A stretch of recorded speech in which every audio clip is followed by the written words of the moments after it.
Hello, good day everyone. So what I am about to discuss to all of you is another set of sample problems. So let's begin with our first problem here, problem number 1. So basahin natin. So the lap joint shown in the figure is fastened by 4 rivets of 3/4 inch in diameter.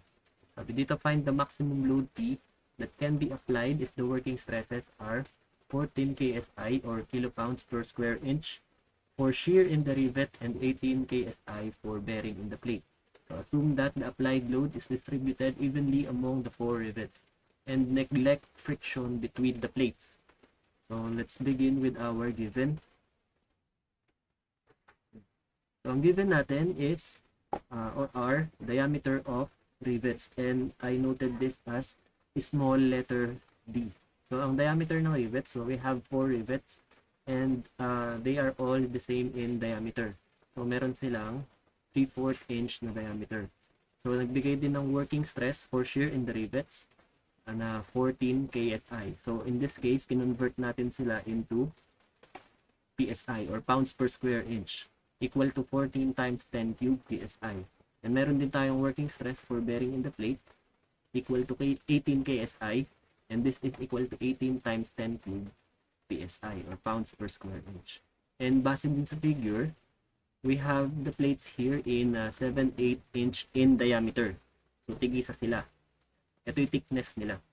So for our solution, ang hinahanap natin is yung maximum load P na pwede nating i-apply dun sa plates, ano? So for our solution, the value of P will be calculated using the two design criteria. So yung isa is yung smaller of the two values will be the largest safe load. So ganun pa rin sa dati. Okay. So let's begin with our free body diagram here. So the FBD of the lower plate is shown in the figure. So ito yung figure B. Figure A itong ating given. It is shown that the lower halves of the rivets are in the plate. So yung kalahati nila ay makikita mo dito nakapakain dun sa plate. Ayan. So having been isolated from their top halves by a cutting plane, so yung cutting plane natin nagdaan dito sa mismong surface, dito sa mid-surface nilang dalawa, kung saan sila nagpatong, ano? And lower halves of the rivets isolated from their top halves by a cutting plane. So the cutting plane exposes the shear force B that acts on the cross sections of the rivets. So yung shearing force is an adjacent force along the cross section of the rivets. Therefore, it can be seen that the equilibrium conditions is B equals P over 4. So itong shearing force natin, ika-counteract yan ni force P. Or si force P, since sinahatak mo siya papunta rito, yan. Therefore, magkakaroon ka ng counteraction ng shearing force papunta naman din sa kabila or on the opposite directions. And therefore, we have here the design for shear stress in rivets. So galing lang to kay stress is equal to P over A. In this case, si P natin is equal to V since we are dealing with shear. And yung shear stress natin is equal to tau. Yan. Okay, since we are dealing with shear stress. Thus, we have this formula. And therefore, we are using V is equal to P over 4. And since we have this equation, shearing force V is equal to shearing stress multiplied by the cross-sectional area, we have here P over 4 equal to quantity 14 times 10 cube. Ayan, ano? Yan ay in pounds per square inch, ano?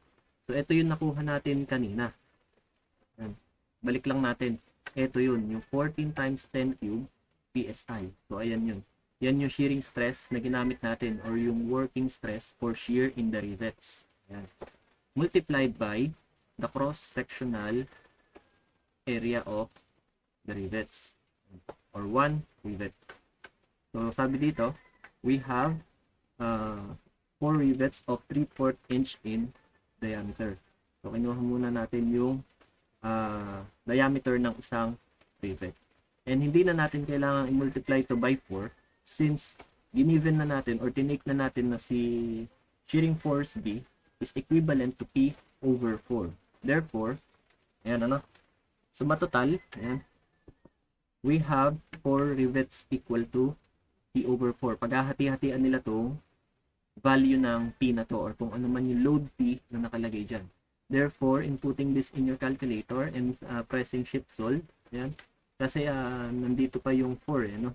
So kung nandito na sa kabilang side yung 4, ayan, pwede mo nang hindi i-press si shift solve, equal sign na lang, no? Ito mo na lang yung i-input mo, ayan.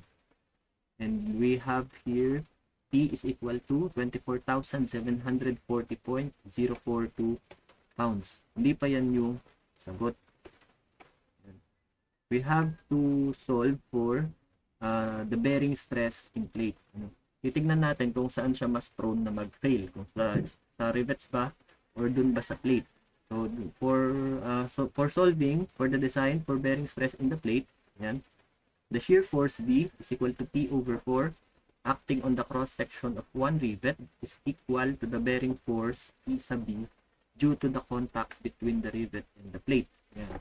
So the value of P that would cause the bearing stress, yan, to equal its working value can be solved by itong bearing force P sub B natin equal to kay bearing stress, ayan, multiplied by PB. So yung P na yan, yan, yung P na yan is yung thickness ng plate. Yan yung given kanina doon na thickness ng plate. And yung D, yan, is yung diameter ng rivets. So bakit yan yung ginamit nating cross-sectional area? Since saan ba sila may contact? Ang pinag-uusapan natin dito is yung bearing. So nasaan yung contact area na yun? Yung contact area na yun is yung nasa may gilid ng rivet at saka yung mismong thickness ng plate. And diba, yun yung sinabi ko, diba, yung diniscuss ko, yung parang edge ng point ako. And ilang rivets yung meron tayo? We have 4. And yung P sub B ay paghahati-hatian ng 4 na rivets. Since ang equivalent lang naman ng apat na rivets dito or ng forces na papasok dun sa 4 na rivets is equal to the applied load P. Yung sinosolve natin na P. Yan. And therefore, solving for the force P, ayan, based on the bearing stress, dun sa may plate, we have here P over 4 equal to quantity 18 times 10 cube pounds per square inch. Ito yung kanina naman, yung working stress for bearing in the plate. Ayan. Multiplied by quantity, yung thickness ng plate na 7/8 inch. Ayan. Times yung diameter ng rivet na 3/4 inch. So, hindi na tayo naglagay dito ng 4 kasi shear force B or yung bearing force P sub B natin is equal to P over 4 divided by 4 na already. So pwede mo namang ilagay itong 4 na to kagaya nung nandito sa may nauna nating design for shear stress in rivets naman, ano, dito sa kabilang side. Ayan, indicating that you have 4 rivets. And therefore we have here 47,250 pounds. Ayan. And pagkayari nito, pipili na tayo dito ng safe value ng load P. And thus, from the computed values above, it can be concluded that the maximum safe value of load P that can be applied to the lap joint is yung P natin equal to 24,740.042 pound. Yan yung safest load based on the design criteria. Okay, that's it for sample problem number 1.